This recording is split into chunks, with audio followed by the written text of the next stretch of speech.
धन्ना-तलाई क्षेत्र में बिजली विभाग के एफआरटी कर्मचारी के करंट लगने के बाद गुस्साए एफआरटी कर्मचारियों ने लगाया जाम। मौके पर पुलिस उप अधीक्षक राजेश विद्यार्थी और शहर कोतवाल भंवर वैष्णव पहुंचे। समझाइश कर खुलवाया जाम। सेफ्टी किट और कई अन्य सुविधाओं की कर रहे थे मांग। बिजली विभाग का कोई भी आला अधिकारी मौके पर नहीं पहुंचा। इससे कर्मचारियों में नाराजगी थी। उसके बाद JVVNL के JEN मौके पर आए और बताया कि करंट लगने का कारण बिजली पोल से बैक करंट आ गया। घायल जहीर अहमद को जो भी विभाग के अनुसार मुआवजा होगा दिया जाएगा। साथ ही मोहल्ले वासियों ने भी नाराजगी जाहिर की। आखिर शहर की बिजली व्यवस्था का सुचारू रूप से सुधार क्यों नहीं होता। मौके पर बिजली विभाग के एफआरटी कर्मचारियों की मांग पूरी करने का भरोसा दिलाया गया। बिजली लाइनमैन का स्टाफ बढ़ाने की मांग भी पार्षदों द्वारा उठाई गई। मोहल्ले के सलीम भाई दिल्ली वाले ने कई बार JVVNL के आला अधिकारियों को अवगत करवाया। उसके बावजूद भी अधिकारियों ने सुध नहीं ली। यासिन मोहम्मद। किस तरीके का आक्रोश है यहाँ पर? जितने भी हम टॉक में कार्य कर रहे हैं पूरे के अंदर हम एफआरटी वाले ही काम करते हैं। धूप के अंदर भी, बारिश में भी और सर्दी में भी हम लोग ही काम करते हैं। हमारे साथी के साथ आज हादसा हुआ है 10 बजे। जहीर नाम है उनका, जहीर।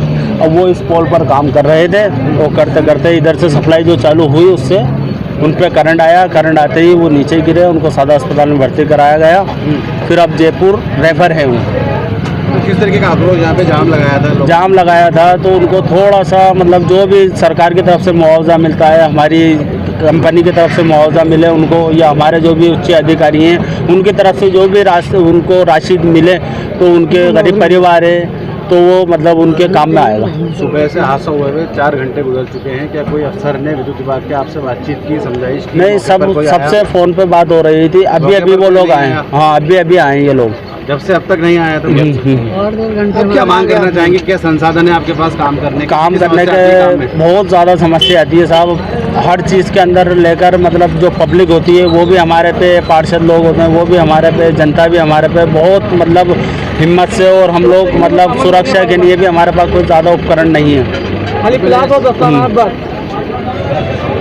क्या मांग करना चाहेंगे विभाग से? विभाग से जो फैसिलिटी एफआरटी टीम को मिलती है वो हमें उपलब्ध कराई जाए जल्द से जल्द। और ऐसे ही रहा, ऐसे ही चलता रहा तो साहब अपन तो काम नहीं करेंगे। एकता लोगों में कि विद्युत सप्लाई पिछले 5-6 घंटे से यहाँ पर बंद है। एक कर्मचारी विद्युत विभाग की लापरवाही का शिकार यहाँ पर हुआ। नहीं, विद्युत विभाग की लापरवाही नहीं है, शटडाउन करवाया था पूरा। फिर कैसे लाइन में करंट गया? लेकिन बैक करंट आया, किसी रोड लाइट का करंट था। क्या इनके पास सेफ्टी इक्विपमेंट्स थे पूरे जो पोल पर चढ़े हुए थे? मैं साइट पर मौके पर नहीं किया, मैं मौके पर नहीं थी यहाँ। विद्युत विभाग का कौन अधिकारी, कर्मचारी या ठेकेदार मौके पर था उस समय? कर्मचारी। क्या नॉर्म्स के और गाइडलाइंस के अकॉर्डिंग ये काम कर सकते हैं अगर विद्युत विभाग का अधिकारी मौके पर ना हो? कोई लाइनमैन या फिर जो JEN है, अगर प्रॉपर शटडाउन दे दिया है तो कर सकते हैं। लेकिन जो एफआरटी कर्मचारी है 5 महीने पहले भी इसी तरीके का हादसे का शिकार हुआ था और एक बार फिर से इसी के साथ हादसा हुआ है। हॉस्पिटल में एडमिट रहा, वहाँ कोई नहीं पहुँचा। किस तरीके की सूद उसकी ली गई है? क्या ऐड दिया जाएगा उसको? जो भी विभाग की तरफ से मुआवजा होगा वो प्रदान किया जाएगा। लेकिन इस तरह की जो लापरवाही लगातार, उसको लेकर जिम्मेदार कौन है? क्या आखिर इस लापरवाही का जिम्मेदार? नहीं, मैंने तो पूरा शटडाउन करवाया था। रोड लाइट के करंट पीछे से आ गया, कोई बैक करंट आया पीछे। आपकी जिम्मेदारी नहीं थी कि आपको मौके पर होना चाहिए?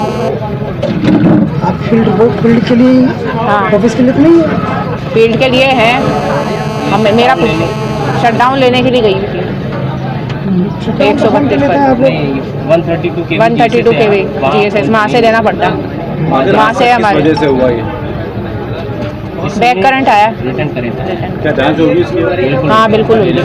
सलीम भाई दिल्ली वाले के नाम से जानते हैं मुझे। सलीम। लगातार लोगों में आक्रोश है विद्युत विभाग के प्रति। नहीं, देखो, लोगों का आक्रोश अपनी जगह ठीक है, विद्युत विभाग की भी परेशानी अपनी जगह है। उसमें परेशानी है कि टेम्परेचर बराबर बढ़ रहा है और सर्किट यहाँ से वहाँ तक एक गया हुआ है। मैं कई बार अवगत करा चुका अफसरों को कि ये सर्किट डालो ताकि बार बार का झंझट खत्म हो। इससे पहले भी क्या हुआ कि जियो, एक तो इन लोगों की कंप्लेंट ये है कि जियो काटने का इनके सामान नहीं है, इनके वो जो हाथ दस्ताने होते हैं वो नहीं है, झोली लगती है हमेशा। मैं ऊपर आदमी खंभे पे जब चढ़ता है तो रस्सी बांध के ऊपर हैक करता अपने आप को, वो नहीं होती। पिछली बार भी हादसा हुआ है, जियो किसी ने खोल दिया या पीछे से लाइन खुल गई, अब फिर वही हो गया आज। और उसकी हालत सीरियस है, बेचारा संविदा कर्मी है, 6,000 रुपये महीने का। तो अब उनको कुछ ना कुछ बेचारों को हो जाए, और बिजली विभाग वाले काम तो करेंगे ही। ये तो देखो आक्रोश तो होता ही है, ये चले जाएंगे। अभी मैडम आ रही है, बात हो गई है साहब से, इसी हिसाब से बात हुई है, उन्होंने कहा मैं भेज रहा हूँ। करंट लगने से हादसा हुआ था, बड़ी लापरवाही विद्युत विभाग की थी, लोगों में आक्रोश था, जाम लगाया था। आप आए, किस तरीके की समझाइश से क्या आगे की कार्रवाई की जाएगी? बिजली विभाग के अधिकारियों से बात करी मैंने, अभी मौके पे आ रहे हैं, और समझाई से लोगों ने जाम लगाने की कोशिश करी थी, लेकिन जाम नहीं लगाया, उन्होंने साइड में कर लिया। अभी आएंगे, उनसे वार्ता करवाएंगे, जो भी उनको कंपनसेशन जो भी चीज़ें होनी चाहिए बिजली विभाग वालों से कंप्लीट करवाएंगे पूरी चीज़। क्या मांगे? ये अपनी सुरक्षा के संबंध में सुबह इनका एक कर्मचारी काम कर रहा था, तो अचानक काम करते हुए उसके करंट लग गया, तो इससे लेकर के उन्हें आक्रोश है कि इसमें सुरक्षा के संबंधी जो भी चीज़ें होती है वो उनको प्रॉपर पूरी तरह से उपलब्ध कराई जाए।